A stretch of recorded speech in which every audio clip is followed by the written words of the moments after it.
할렐루야. 예수 그리스도 이름으로 하나님 말씀 배우는 시간 갖도록 하겠습니다. 오늘은 이제 성경개론 요한 2서가 되겠습니다. 끝이 보이시죠? 네. 요한 문서 가운데 이제 두 번째 문서인 이제 요한 2서 분량은 굉장히 적습니다. 그래서 우리 성도님들이 요한 1서 5장이라 되는데 한 50분 했으니까 오늘 한 10분 만에 끝내 주시겠지. 전혀 그렇지 않죠. 요한이서의 제목은 요한 사도의 이름과 요한 사도가 기록한 서신의 순서에 입각해서 이렇게 붙여졌습니다. 요한이 기록한 두 번째 서신, 이런 뜻을 담고 있죠. 그래서 요한이서 이렇게 붙여졌고요. 저자에 대해서는 내용상 의심의 여지가 없다, 이렇게 볼 수가 있습니다. 요한 1서에서는요, 저자에 대한 언급이 전혀 없고요. 요한 2서와 3서에서는 장로는 이렇게 시작하고 있습니다. 요한이란 이름이 있어요, 없어요? 네, 없어요. 그러나 요한복음부터 시작해서 요한 1서, 요한 2서, 요한 3서까지 쭉 기록한 문체의 그런 특징이 요한 사도다라는 것을 드러내고 있기 때문에 요한 사도로 인정이 될 수가 있다라는 것입니다. 그래서 이제 요한 1서가 기록된 지 얼마 안 된 시점에 기록이 됐기 때문에 역시 추정 연대도 동일하다. AD 90년에서 95년쯤으로 추정을 한다, 이렇게 볼 수가 있습니다. 에베소라고 하는 그 도시에서 활동했다고 이렇게 들으셨죠? 오늘은 또 이제 좀 약간의 복습의 그런 성격이 있습니다. 이 요한 사도는 AD 70년에 유대 전쟁 발발 이후에 주거지로 옮깁니다. 예수께서 십자가에서 부탁하셨던 예수의 육신의 어머니 마리아를 모시고 에베소로 이주를 하게 되죠. 거기서 이제 목회를 하고 활동을 하게 된다라는 거죠. 거기서 이제 요한 문서를 남기게 되는 겁니다. 계시록에도 등장하는 7교회가 있죠. 7교회 이름이 좀 낯설어 보이시지만 발음을 조금 흘려서 하시면 계시록에 있는 발음들이 나오죠. 에서버두, 사빌라, 에베소, 서머나, 버가모, 그죠? 두아디리아, 사대, 빌라델비아, 그 다음에 마지막으로 라오디게아. 그 이름들이 여기 조금 다른 발음으로 기록이 되어 있죠. 그래서 에베소도 에페소 이렇게 기록을 해놓고 있습니다. 그래서 에베소는 보시는 바와 같이 항구를 소유하고 있었던 굉장히 무역이 왕성했던 그런 도시다. 로마의 식민 도시였고 굉장히 부유했다, 이렇게 말씀을 드렸습니다. 그래서 아데미 신전이 거대하게 그 마을의 그 한곁에 높은 고지대에 세워져 있었고, 기둥이 100개가 넘는 그런 신전이니까 얼마나 웅대했겠습니까? 그렇죠? 그리고 또 에베소라고 하는 곳은 점치는 책 은 5만이나 되는 그런 분량을 불태운 그런 도시로 봐서 상당한 장서를 소유한 이런 도서관들이 존재했다라는 것을 알 수가 있다고 그랬죠. 두란노 서원은 없다. 아마도 셀수스 도서관 유적이 두란노 서원의 후신으로 그렇게 여겨진다, 이렇게 말씀을 드렸습니다. 바로 이것이 그 아데미 신전의 그 모형이죠. 이 앞에는 아마도 이 아데미 신이 저렇게 거대하게 자리하고 있었을 것이다. 아데미 신은 이제 지역에 따라서 달리 불린다고 그랬죠. 로마에서는 또 저렇게 왼쪽에 있는 것처럼 이렇게 표현되어 있고, 오른쪽에 저거는 이제 에베소에서, 그러니까 이 신들도 나라마다 이렇게 건너가면서 모양이 좀 바뀌어요. 그렇습니다. 그리고 그 요한이 여기서 기거했다고 하는 그 역사적인 사실이 굉장히 비중 있게 다뤄지기 때문에 에베소에 가면은 사도 요한 기념교회가 있다 그랬습니다. 그리고 또 뭐가 있어요? 역시 사도 요한이 마리아를 모셨다고 그래서 모친 마리아의 집도 이렇게 만들어 놨다고 그랬죠. 실제로 이게 마리아의 집이다 이렇게 이야기할 수는 있을까요? 뭐 그냥 천주교에서는 워낙 이런 걸 잘하니까, 그죠? 오늘은 이제 그 천주교에서 행하는 그런 모자 숭배 사상에 대해서 좀 그 기원에 대해서 좀 알 필요가 있을 것 같아요. 뭐 마리아가 이제 이렇게 나왔으니까 기왕 이제 그런 잘못된 신앙이 어떻게 기원했는지에 대해서 영상을 통해서 한번 보시겠습니다.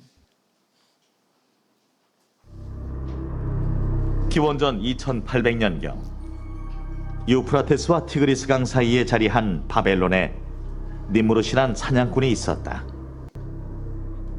그는 들짐승들이 사람들의 안전을 위협할 때마다 강력한 힘을 발휘하여 그들을 보호했다. 사람들의 존경과 지지를 한 몸에 받게 된 니무롯은 마음이 교만해져 사람들을 잘못된 길로 선동하여 바벨탑을 쌓게 하였다. 하나님을 대적하는 니무롯의 이와 같은 행위는 니무롯이 죽고 난 이후에도 이어졌다. 니무롯의 아내인 세미라미스는 니무롯이 태양신이 되었다고 주장했다. 그녀는 니무롯의 시체를 조각내어 바벨론의 각 부족들에게 보내었는데 사람들은 니무롯의 일부가 묻힌 곳을 거룩한 장소로 신성시했다. 그녀는 또 자신이 낳은 아들이 니무롯의 환생이라고 주장했다. 내 아들 담무스는 태양신이신 니무롯이 환생한 것입니다. 담무스를 믿고 따르는 자는 곧 니무롯을 따르게 되는 것입니다. 어린 담무스를 대신하여 바벨론을 다스린 세미라미스는 교묘한 방법으로 자신을 섬기게 했다.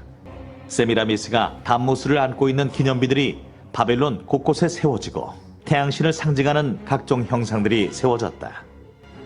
세미라미스의 계략에 의해 만들어진 태양신 숭배와 모자 숭배 사상이 바벨론의 종교로 뿌리를 내리게 된 것이다. 바벨론에서 기원한 우상 숭배는 바벨탑이 무너진 이후 세계 여러 나라에 확산되었다. 결국 태양 숭배와 모자 숭배는 각 나라의 문화와 종교에 뿌리 깊게 흡수되어 다양한 형태와 이름으로 불려졌다.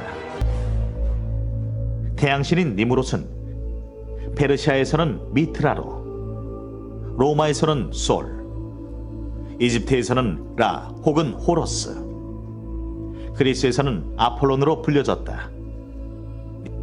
모자 숭배의 시초가 된 세미라미스와 담무스는 이시스와 호러스, 비너스와 디오니수스, 다이아나와 아티스, 아스타롯과 담무스로 각각 불려졌다. 그렇다면 이와 같은 모자 숭배는 바벨론 시대에서만 환영받던 특정 시대의 산물이었을까? 놀랍게도 바벨론의 모자 숭배는 로마 바티칸, 이곳에서 모자 숭배 사상이 그대로 전승되어 있음을 발견할 수 있다. 로마 카톨릭의 본거지가 어디예요? 바티칸이죠? 네, 그렇습니다. 요 2부는 마지막 부분에 가서 이제 다시 이어서 보시면 될 것 같습니다. 자, 그래서 이 요한일서의 배경은 뭐 요한일서와 거의 뭐 차이가 없다 이렇게 이해를 하시면 되겠죠. 왜냐하면 기록한 시점이 거의 뭐 차이가 없기 때문에 내용도 그래요. 내용도 요한일서와 요한일서가 일치하는 내용들이 대단히 많습니다. 마치 그 로마서와 갈라디아서의 관계와 같다. 로마서가 더 장대하죠. 그 다음에 갈라디아서는 짧죠. 네. 근데 그 로마서에서 담고 있는 그런 어떤 논리나 목소리가 갈라디아서도 역시 동일하게 나오고 있거든요. 그런 것처럼 요한 1서에 있는 내용들이 거의 요한 2서에 기록이 되고 있다. 그러니까 좀 부록과 같은 그런 성격인가? 이런 이제 생각을 가져 볼 수가 있죠. 이제 그 지난 시간에 이제 그래도 요한일서에 대한 배경에 대해서 어떤 걸 얘기했는지는 대략적으로 우리가 좀 익혀본다면은 제가 그렇게 말씀을 드렸어요. 대외적인 그런 도전의 상황이 있었고 대내적인 도전의 상황이 있었다. 대외적이라 함은 로마 황제 도미티아누스 그 통치기에 커다란 그런 핍박이 일어났다 그랬습니다. 네로 황제가 첫 번째였고 도미티아누스 황제는 그 뒤에 몇 대 후에 등장한 그런 황제죠. 그래서 그런 그 박해의 상황에 이 요한도 굉장히 그 괴로움을 감내해야 됐던 그런 사도였다. 뭐 반모섬에 유배가고 그랬잖아요. 그다음 대내적으로는 사실은 이 대내적인 그런 도전이 더 위험하고 더 치명적이다 이렇게 볼 수가 있습니다. 교회 안에 영지주의와 같은 이단의 그런 사상이 침투해 들어왔다는 것이죠. 오늘날에도 마찬가지예요. 대외적으로 핍박받고 막 그러는 거는 뭐 겉으로 뚜렷하게 드러나니까 우리의 어떤 태도도 겉으로 뚜렷하게 드러날 수가 있어요. 그리고 그런 것들을 잘 감내할 수 있는 그런 능력들이 있습니다. 근데 대내적인 건 우리도 잘 모르는 순간에 부지불식간에 우리를 잠식해 올 수가 있기 때문에 그런 것들이 사실은 굉장히 위험한 거죠. 이게 바로 이제 도미티아누스 흉상이라고 그랬습니다. 이게 이제 반모섬으로 요한 사도가 유배 갔었던 그런 섬이고요.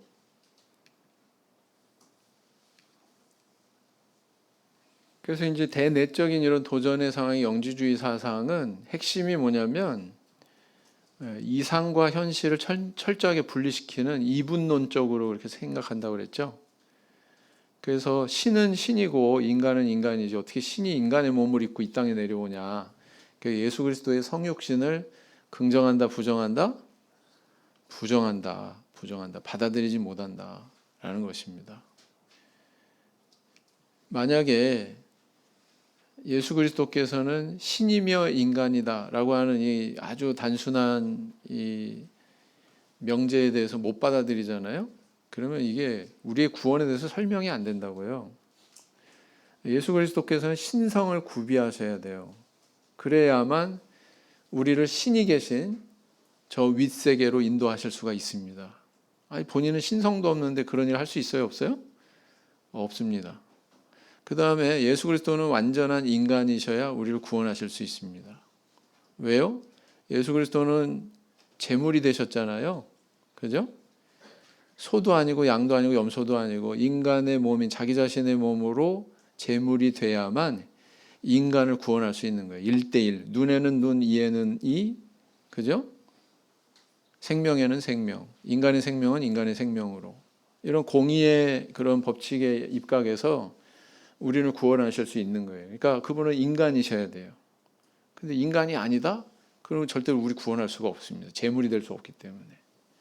그래서 우리가 믿음 안에서 이렇게 보면 예수 그리스도는 반드시 완전한 신이면서 또 완전한 인간이셔야 된다라는 거예요.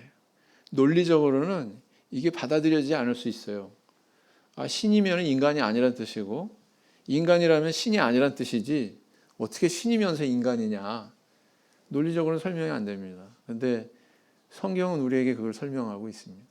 그리고 우리는 그걸 받아들이죠. 믿음으로 받아들이죠. 네. 로마서 1장에 보면은요. 성결의 영으로는 그래서 아주 초월적인 예수님을 얘기합니다. 죽음에서 부활해서 능력으로 하나님의 아들로 인정되셨다. 육신으로는 그죠? 그러면서 또 인간적인 그런 기원에 대해서도 밝히고 있죠. 두 가지를 다 언급하고 있어요. 그래서 우리는 여기에 대해서 모순을 느끼면 안 된다. 그러나 예수님 시대나 사도들이 활동하던 저 시대에는 그걸 모순으로 느낀 거죠. 그래서 안 받아들인 거예요. 근데 그것이 바로 적그리스도의 세력이었다. 그것이 바로 교회를 위협하는 그런 이단적인 사상이었다라는 것을 알아야 된다라는 것입니다. 이것을 유포하는 자들은 이제 그때 당시에 이제 거짓 사도들이었는데요. 이 사도들은 어떻게 세워졌느냐? 초대교회 이제 사도들이 이제 선발을 했을 거 아니에요. 그래서 교육을 시켰겠죠.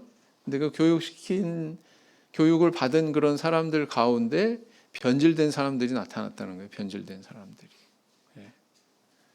그래서 이제 이 순회 교사들, 사도들을 파송했을 때에 이 사람들이 이제 그 변질된 교사들이 거기에 섞여 있어가지고 그들로 인해서 여기저기 흩어져 있던 우리 성도들의 신앙을 공격했다, 뒤흔들어 놨다 이렇게 볼 수가 있습니다.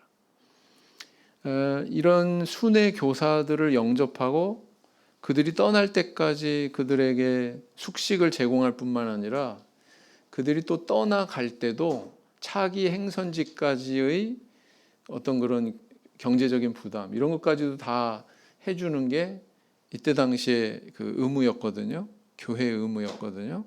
네. 그런 문화가 있었습니다. 이런 문화도 잘 이해를 해야 돼요.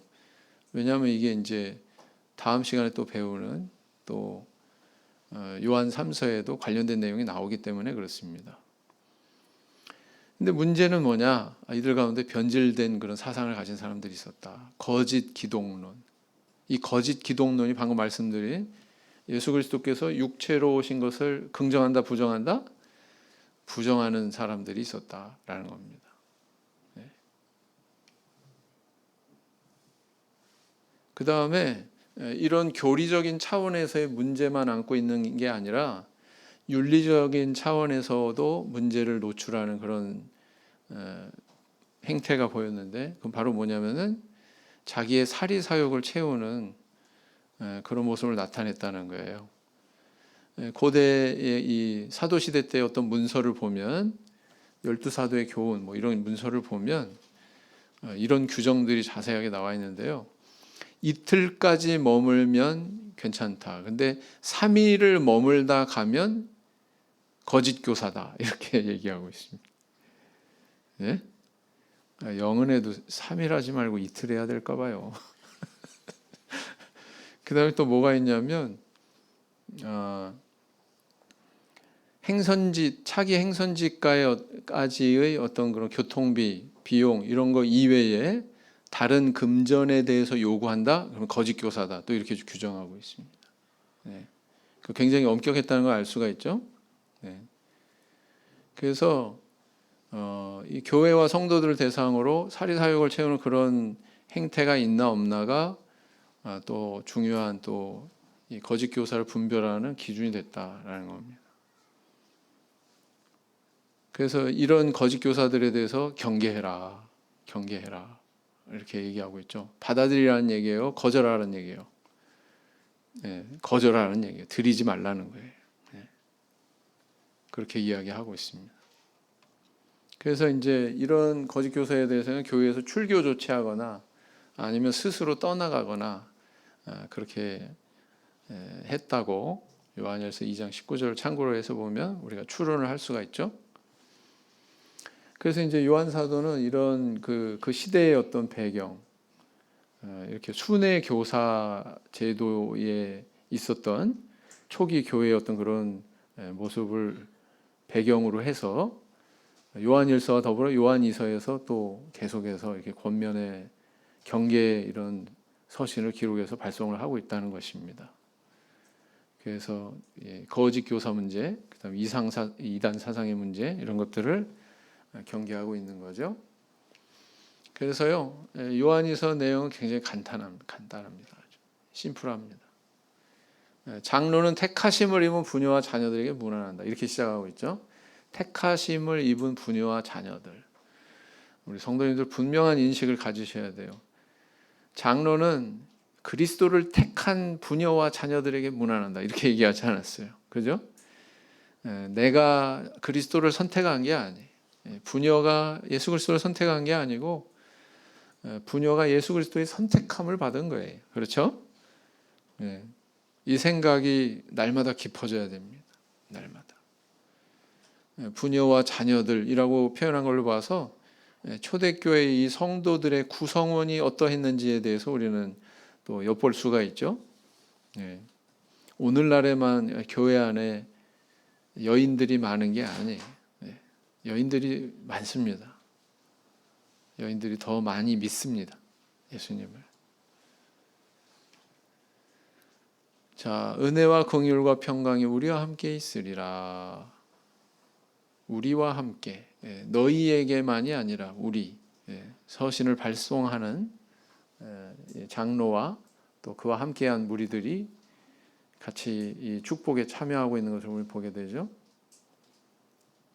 진리 안에서 행함을 보니 내가 심히 기쁘다. 요한 사도는 서신을 받아들 바로 이 부녀와 자녀들이 진리 안에서 행한다는 것을 알고 있었습니다. 소식을 들었겠죠. 그러면 도대체 진리 안에서 행한다는 게 뭘까요? 진리 안에서 행한다.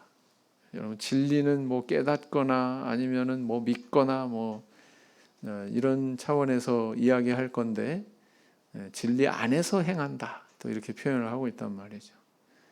재미있는 사실은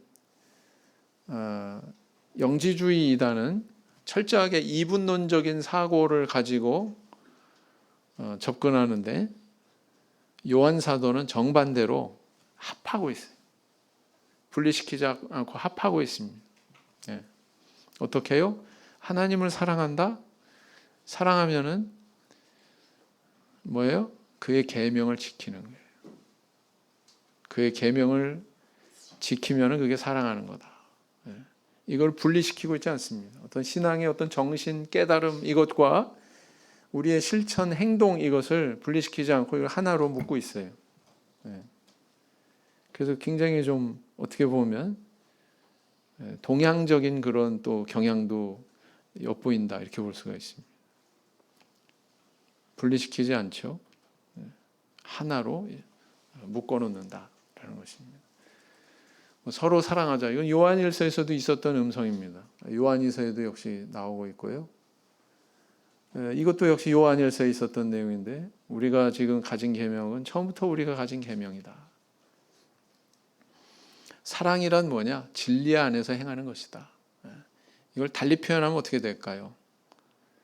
진리 안에서 행하지 않는 것은 사랑이 아니다, 이런 말이죠. 뒤집어서 얘기하면. 그래서 사랑은요, 오늘날 우리가 사랑 많이 얘기하지만 단순한 우리의 감정을 얘기하는 게 아니다, 이것은. 기독교의 사랑은 그게 아닙니다.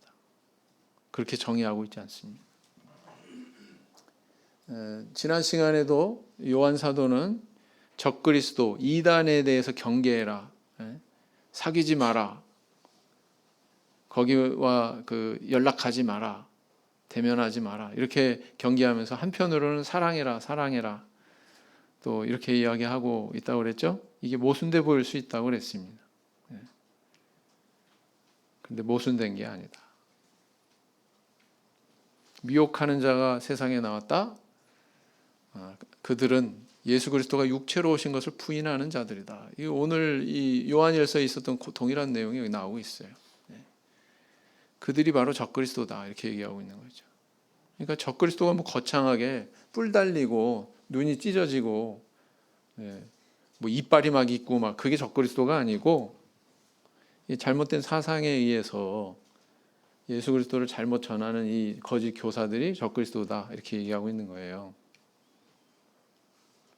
너희는 온전한 상을 얻을 것이다. 미래에 대해서 이렇게 소망을 이야기하고 있죠. 참 교훈 안에 거하여. 여기서 이제 진리라고 하는 단어가 이제 참 교훈으로 표현이 바뀌죠. 그리고 그리스도를 모시라, 이렇게 얘기하고 있습니다. 거꾸로 얘기하면 참 교훈 안에 거하지 않으면 그리스도를 모실 수 있다는 거예요? 모실 수 없다는 거예요? 모실 수 없다는 거예요.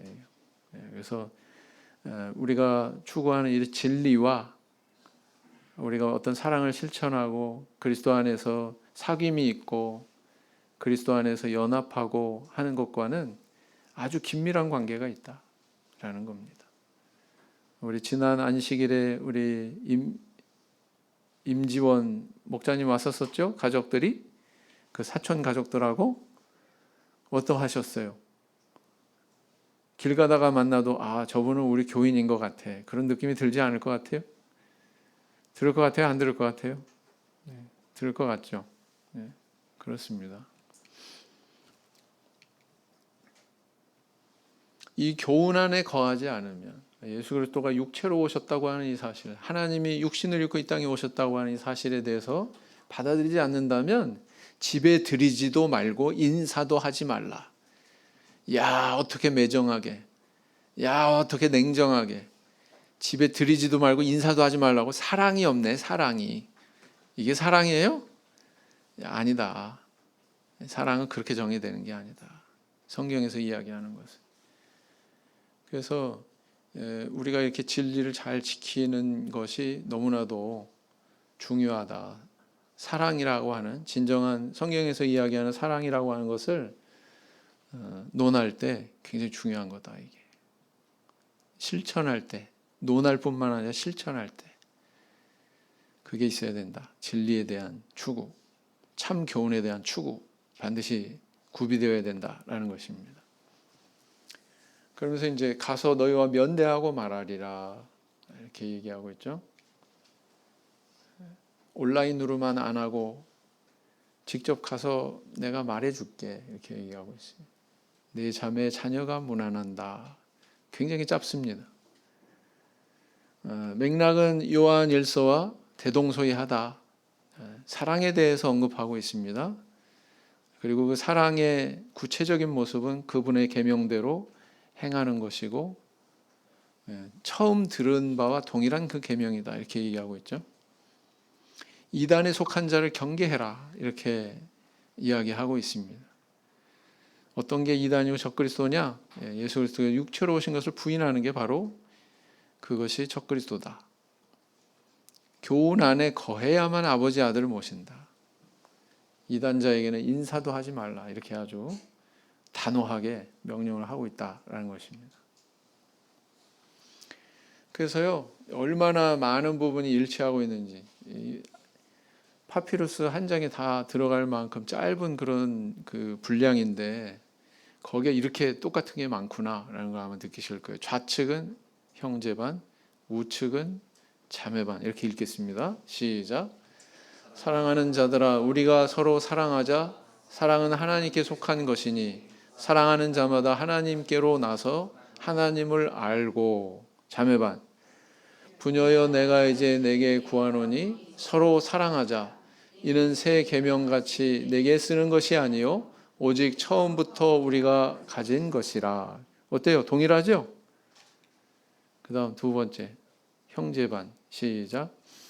사랑하는 자들아, 내가 새 계명을 너에게 쓰는 것이 아니라 너희가 처음부터 가진 옛 계명이니 이 옛 계명은 너희의 들은 바 말씀이거니와. 그랬어요. 요한일서 1장 6절. 시작. 또 사랑은 이것이니 우리가 그 계명을 쫓아 행하는 것이요 계명은 이것이니 너희가 처음부터 들은 바와 같이 그 가운데서 행하라 하심이라.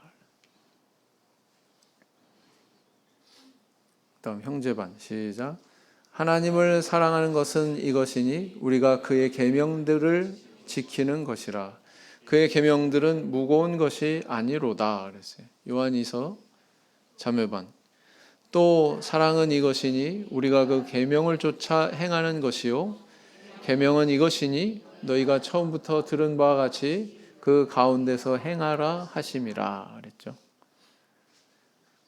또 요한일서 형제반. 시작. 곧 예수 그리스도께서 육체로 오신 것을 시인하는 영마다 하나님께 속한 것이요 예수를 시인하지 아니하는 영마다 하나님께 속한 것이 아니니 이것이 곧 적그리스도의 영이니라 그랬어요. 자매반. 미혹하는 자가 많이 세상에 나왔나니 이는 예수 그리스도께서 육체로 임하심을 부인하는 자라. 이것이 미혹하는 자요 적그리스도니 그랬어요. 네, 형제반. 시작.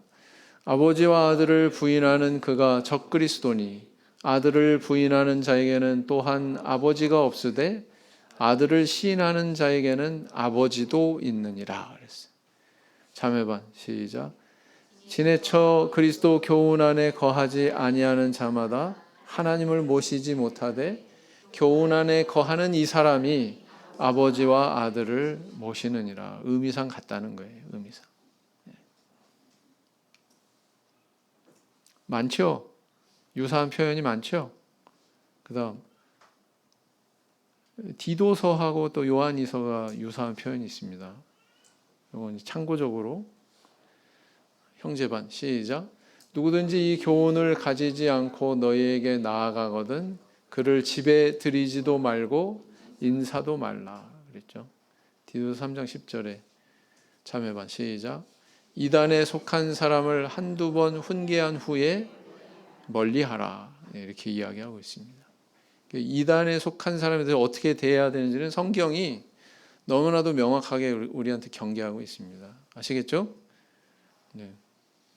요즘에 그 일반 교회도 이렇게 보면 신천지 출입금지 이렇게 써붙여놨어요. 이렇게 보면 보신 적 있어요? 어떻게 알아요? 일반 교회 안 다니시면서. 네. 이렇게 지나가다 이렇게 보시면 신천지 출입금지 이렇게 해서 다 붙여놨습니다.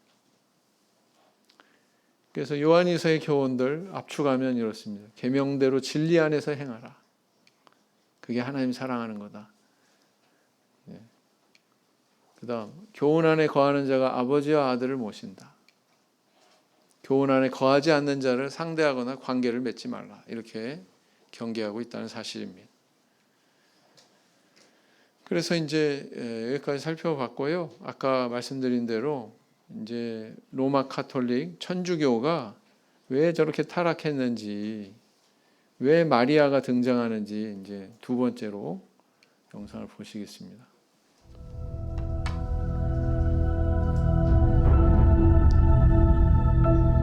가톨릭 교회는 대성당이든 조그만 마을에 있는 성당이든 사람들의 눈에 잘 띄는 가장 좋은 위치에 마리아와 아기 예수상이 있다. 사람들은 마리아가 그려진 그림이나 동상 앞에서 경의를 표하고 기도를 한다. 심지어 교황까지도 마리아 앞에서 고개를 숙여 기도를 하고 있다. 예수님의 모친인 마리아가 이렇듯 섬김과 경배의 대상이 되고 있는 이유는 무엇일까? 마리아가 예수님의 모친이기 때문에 예수님은 마리아의 요청을 거절할 수 없다는 그럴듯한 논리는 마리아와 아기 예수의 모습에서도 잘 나타나고 있다. 가톨릭 교회 안에서 볼 수 있는 예수님의 모습은 대부분 마리아의 품에 안긴 어린 아기의 모습으로 나타나고 있다.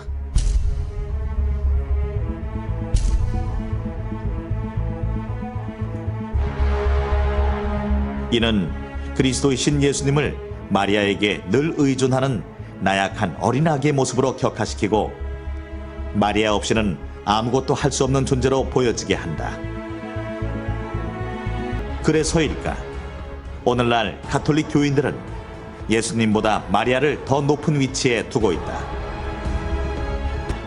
이들은 마리아를 하나님의 어머니라고 부르는데 하나님의 어머니라는 위치는 하나님보다 더 높은 위치에 있다는 말이다. 하지만 마리아는 여자로서 구원자 예수님을 수태하는 일에 선택을 받은 피조물에 불과하다. 하나님께서 이 땅에 탄생하시기 위해 피조물의 태를 이용하였다고 해서 그 피조물이 창조주 하나님의 어머니가 된다는 논리가 얼마나 우스꽝스러운 일인가. 그럼에도 불구하고 가톨릭에서는 마리아를 하나님의 어머니로 추앙하고 있다. 이러한 가톨릭의 마리아 숭배는 그 옛적 바벨론의 모자 숭배를 떠오르게 한다. 세미라미스가 아들인 담무스를 대신해 바벨론을 다스릴 때 자신을 섬기게 하기 위하여 교묘하게 모자 숭배 사상을 퍼뜨린 것처럼 가톨릭 교회는 바벨론의 모자 숭배의 습관을 그대로 받아들여 하나님이 아닌 마리아를 숭배하게 만들고 있다. 네, 여기까지 봤습니다.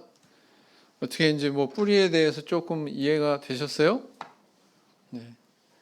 전도하실 때, 특히 천주교인들 전도하실 때 너무 민감하지 않으면 이것도 활용할 수 있을 것 같습니다. 자, 오늘 여기까지 살펴봤습니다. 묵상 기도하시겠습니다.